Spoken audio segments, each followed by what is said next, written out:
दुनिया जितनी तेज़ी से तरक्की कर रही है और ख़ासकर अब जबकि टेक्नोलॉजी इतनी तेज़ी से दुनिया को चेंज कर रही है और इतनी तेज़ी से डेवलप हो रही है, तो ये प्रिडिक्शन करना कि अगली चंद दहाइयों के अंदर दुनिया की जो सिमत होगी, हमारे माशरों की जो सिमत होगी, वो कैसी होगी, इसकी प्रिडिक्शन करना बहुत ज़्यादा मुश्किल है। आज भी अगर किसी हिस्टोरियन या किसी सोशियोलॉजिस्ट या किसी टेक्नोलॉजी एक्सपर्ट से भी पूछें कि आप अगली चंद दहाइयों के अंदर दुनिया की सिमत किस तरफ देखते हैं, तो हमेशा सबका यही जवाब होता है कि हमें बिल्कुल कोई आइडिया नहीं है कि आगे दुनिया हमें कैसे देखने को मिलेगी। लेकिन बड़ी बात है अगर कोई एक इंसान ये प्रिडिक्शन करे कि वो अगली चंद दहाइयों के अंदर या अगली एक सदी के अंदर किस डायरेक्शन के अंदर दुनिया को जाते हुए देखता है और वो बाद में ये प्रिडिक्शन पूरी होती भी दिखाई दे, तो ये बहुत बड़ी बात है। ऑल्डक्स हक्सली जो कि एक इंग्लिश फिलोसोफर थे, उन्होंने 1932 के अंदर एक नावल लिखा द ब्रेव न्यू वर्ल्ड के नाम से। And this novel is considered to be the among top 50 novels of all time. ये नावल 1932 में लिखा गया था। ऑल्डक्स हक्सली ने यह नावल तब लिखा था जब कैपिटलिज्म तरक्की पकड़ रहा था, मजबूती पकड़ रहा था, और जो टेक्नोलॉजी थी वो तेज़ी से वहाँ से डेवलप होना स्टार्ट हो गई थी। जो कैपिटलिस्ट था उसने एफिशिएंसी के ऊपर काम करना स्टार्ट कर दिया था। वहीं पर जो कैपिटलिस्ट थे और जो बाकी लोग थे वो बहुत ज़्यादा खुश थे। लेकिन वहीं पर जो ऑल्डक्स हक्सली था उसकी काफ़ी सारी रिजर्वेशंस थी कि जिस तरह से कैपिटलिज्म एफिशिएंसी की तरफ बढ़ेगा और टेक्नोलॉजी जैसे जैसे बढ़ेगी, तो उसके काफ़ी रिजर्वेशंस और काफ़ी खदशात थे कि दुनिया हमें आगे इसकी वजह से कैसे देखने को मिलेगी। तो ऑल्डक्स हक्सली ने ऑलमोस्ट 90 ईयर्स बैक उसने उस नावल के अंदर जो एक दुनिया बताई, जिसकी प्रिडिक्शन की और इमेजिन की कि आगे आने वाली दुनिया 100 साल बाद, 200 साल बाद हमें कैसी दिखेगी, तो उसके अंदर वो ऐसी सिविलाइजेशन की बात बताता है, ऐसी सोसाइटी की बात बताता है जो इंडिविजुअल के ऊपर खुद को ज़्यादा प्रेफर करेगी। इंडिविजुअल की कोई औकात नहीं होगी, इंडिविजुअल की कोई इम्पॉर्टेंस नहीं होगी। अगर कोई किसी चीज़ की इम्पॉर्टेंस होगी तो वो सिर्फ सोसाइटी, एक सिविलाइजेशन और एक सिस्टम की होगी। और जो चीज़ इस सिस्टम के आड़े में आएगी उस चीज़ को रास्ते से हटा दिया जाएगा। वो एक सिविलाइजेशन की इमेजिनेशन करता है और उसमें बताता है, और उसकी सिविलाइजेशन का नाम भी वो सिविलाइजेशन रखता है। और जो प्रीवियस जो एक सोसाइटी थी और जो सिविलाइजेशन थी उसको वो सैवेजरी कहता है, और उसके अंदर रहने वाले जो लोग थे उनको सैवेजेस कहता है। वो एक ऐसी दुनिया बताता है कि जिसके अंदर टेक्नोलॉजी अब इतनी तरक्की कर चुकी होगी कि लोग अब जो होंगे, जो बच्चे होंगे, वो माओ से नहीं बल्कि मशीन्स के अंदर तैयार किए जाएंगे। ये बच्चे ऑर्गेनाइजेशंस तैयार करेंगी उनको अपनी एफिशिएंसी अचीव करने के लिए। इसमें वो बताता है कि डिफरेंट कैटेगरीज़ के जो बच्चे होंगे उनकी जो फिज़िकल इंजीनियरिंग होगी और इमोशनल इंजीनियरिंग की जाएगी।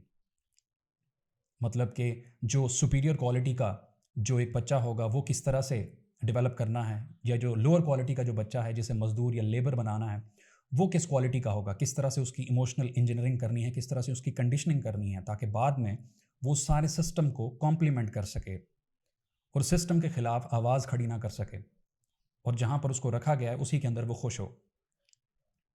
वो एक ऐसी सोसाइटी को इमेजिन करता है जिसके अंदर हैप्पीनेस जो है वो प्री रेक्विजिट होगा।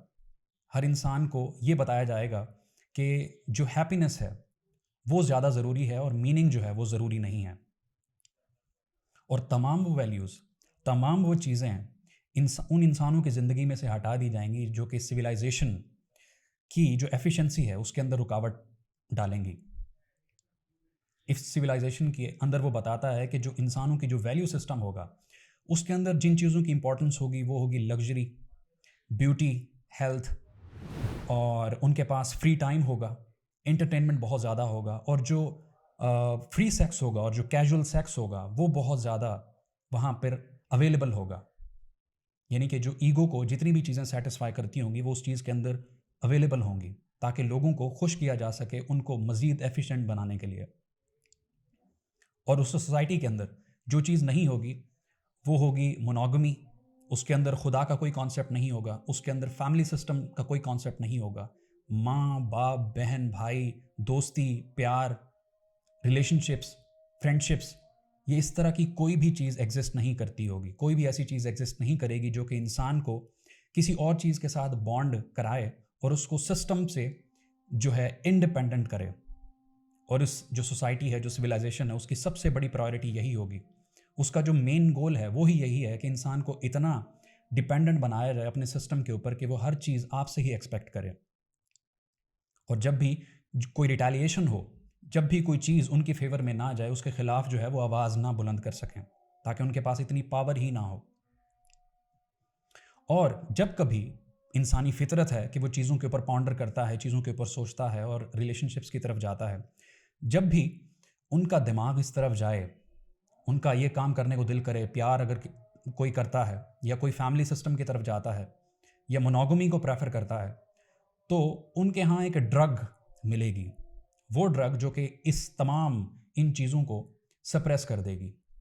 ना वो सोच पाएंगे, ना इन चीज़ों के बारे में इनको इम्पोर्टेंस देंगे। और क्योंकि उनकी कंडीशनिंग कर दी गई होगी कि ये जितनी भी चीज़ें हैं वो सिविलाइजेशन की एफिशिएंसी के ख़िलाफ़ है, इस वजह से ये चीज़ें गलत हैं, इन चीज़ों के बारे में सोचना गलत है।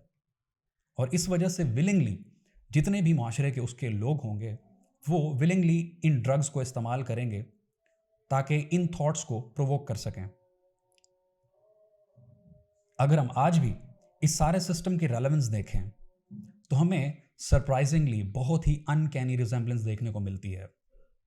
दो कि आज हमारा फैमिली सिस्टम तो फिर भी कुछ लेवल तक इंटैक्ट है और जो बच्चे हैं वो माँओं से ही आज ही पैदा होते हैं, लेकिन आहिस्ता आहिस्ता टेक्नोलॉजी अब इतनी डेवलप हो रही है कि बच्चे टेस्ट ट्यूब्स के अंदर बनना स्टार्ट हो चुके हैं और जेनेटिक इंजीनियरिंग के ऊपर भी बहुत तेज़ी से काम जारी है।